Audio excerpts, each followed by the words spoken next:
This video is brought to you by America First Insight. Help support the growing conservative movement by becoming a member today. And if you want to support this channel, you can also use the code REAL when becoming a member. Thank you and enjoy the video. As everyone knows, we have been closely watching the redistricting wars over the last couple of months.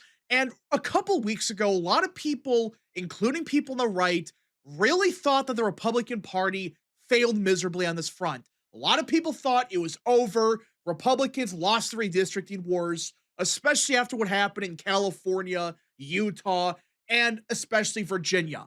And with states like Indiana and Kentucky refusing to redraw, a lot of people just assumed it was over. Democrats won. Yes, Republicans flipped some districts, like in Texas, like in Missouri, but really, what happened in Virginia for a lot of people, it was the final nail in the coffin for the GOP redistricting efforts, because even with states like Florida, at best, this was kind of a draw.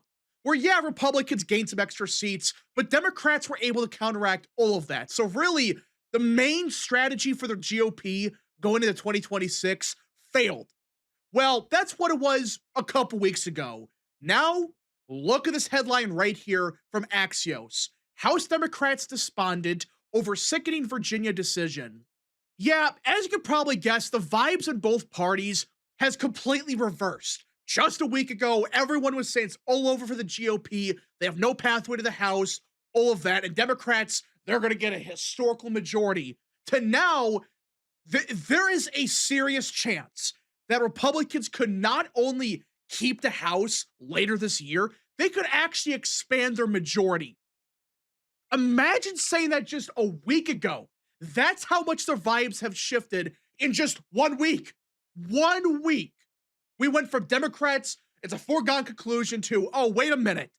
Democrats, they may not even retake the House. And in that scenario, you're talking about DEFCON 1 for Democrats. If they're not able to win the House in 2026, when theoretically they should easily win the House, at least get like a small majority at the bare minimum.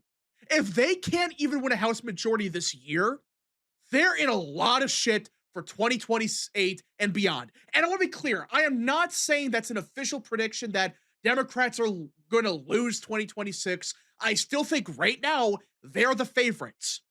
But really, in the last week, everything that could go wrong for Democrats has gone wrong. House Democrats fell into a state of anguish on Friday after the Virginia Supreme Court struck down a congressional map that would have netted them as many as 4 seats in the 2026 midterm elections. And that's why right now, the vibes within the Democrat Party, they're dead. Just a couple weeks ago, everyone was celebrating the referendum in Virginia, which, again, they barely won that. There were some big warning signs. They won it by 3.5 points, even though this was Virginia. Harris won the state by nearly 6. Just 5 or 6 months ago, Democrats won by 15 points statewide? So them winning by 3 was a big warning sign. And on top of that, they outspent Republicans 4-1. They spent $70 to $100 million. It was insane, and they barely won the race. So yeah, it was technically a win, a win is a win, but still, there were major warning signs in that referendum. The results of it were not good. But then the Virginia Supreme Court struck down the map, which a lot of people, including myself, thought there's no way that they're going to actually strike down the map. Thankfully, we were wrong.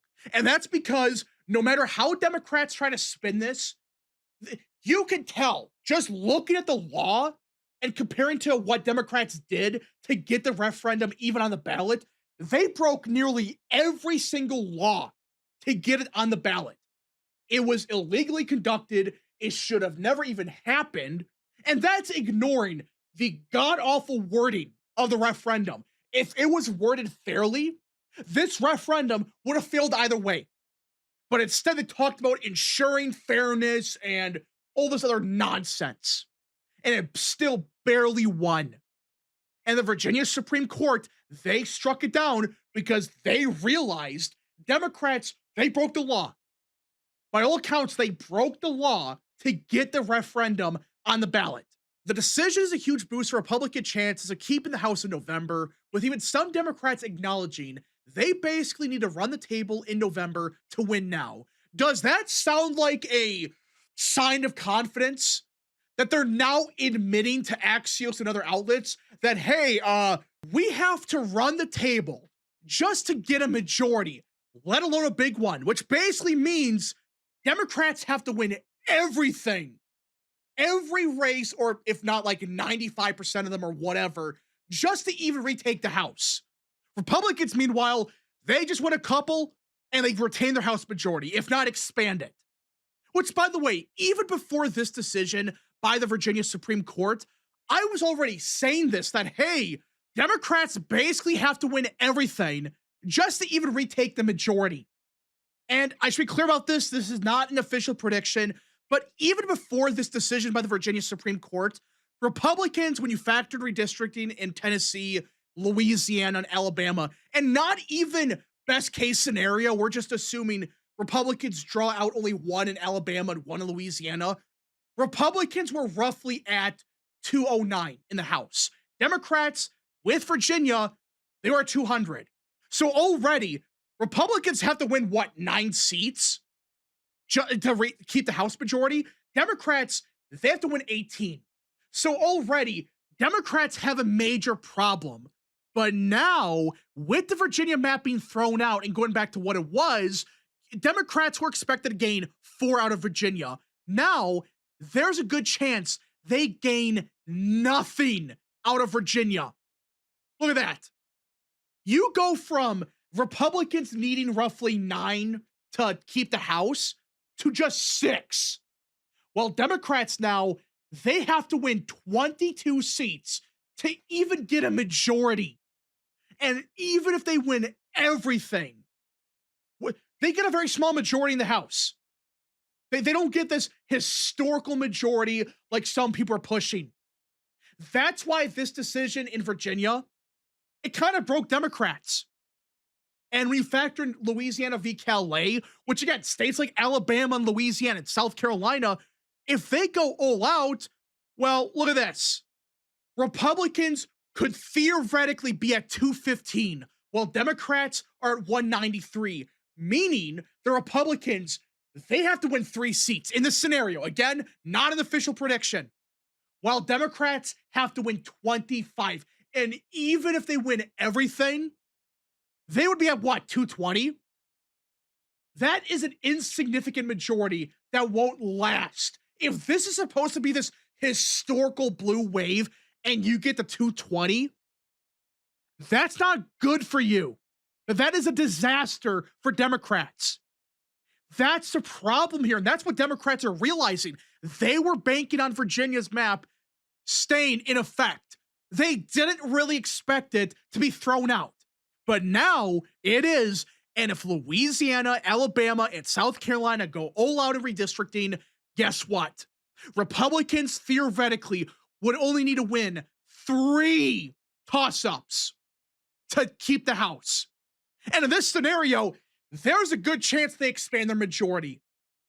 That's why Democrats right now, they're panicking. There's no other way to put it. With Republicans having this historical fundraising advantage, with them having a very favorable map, Democrats are still very unpopular.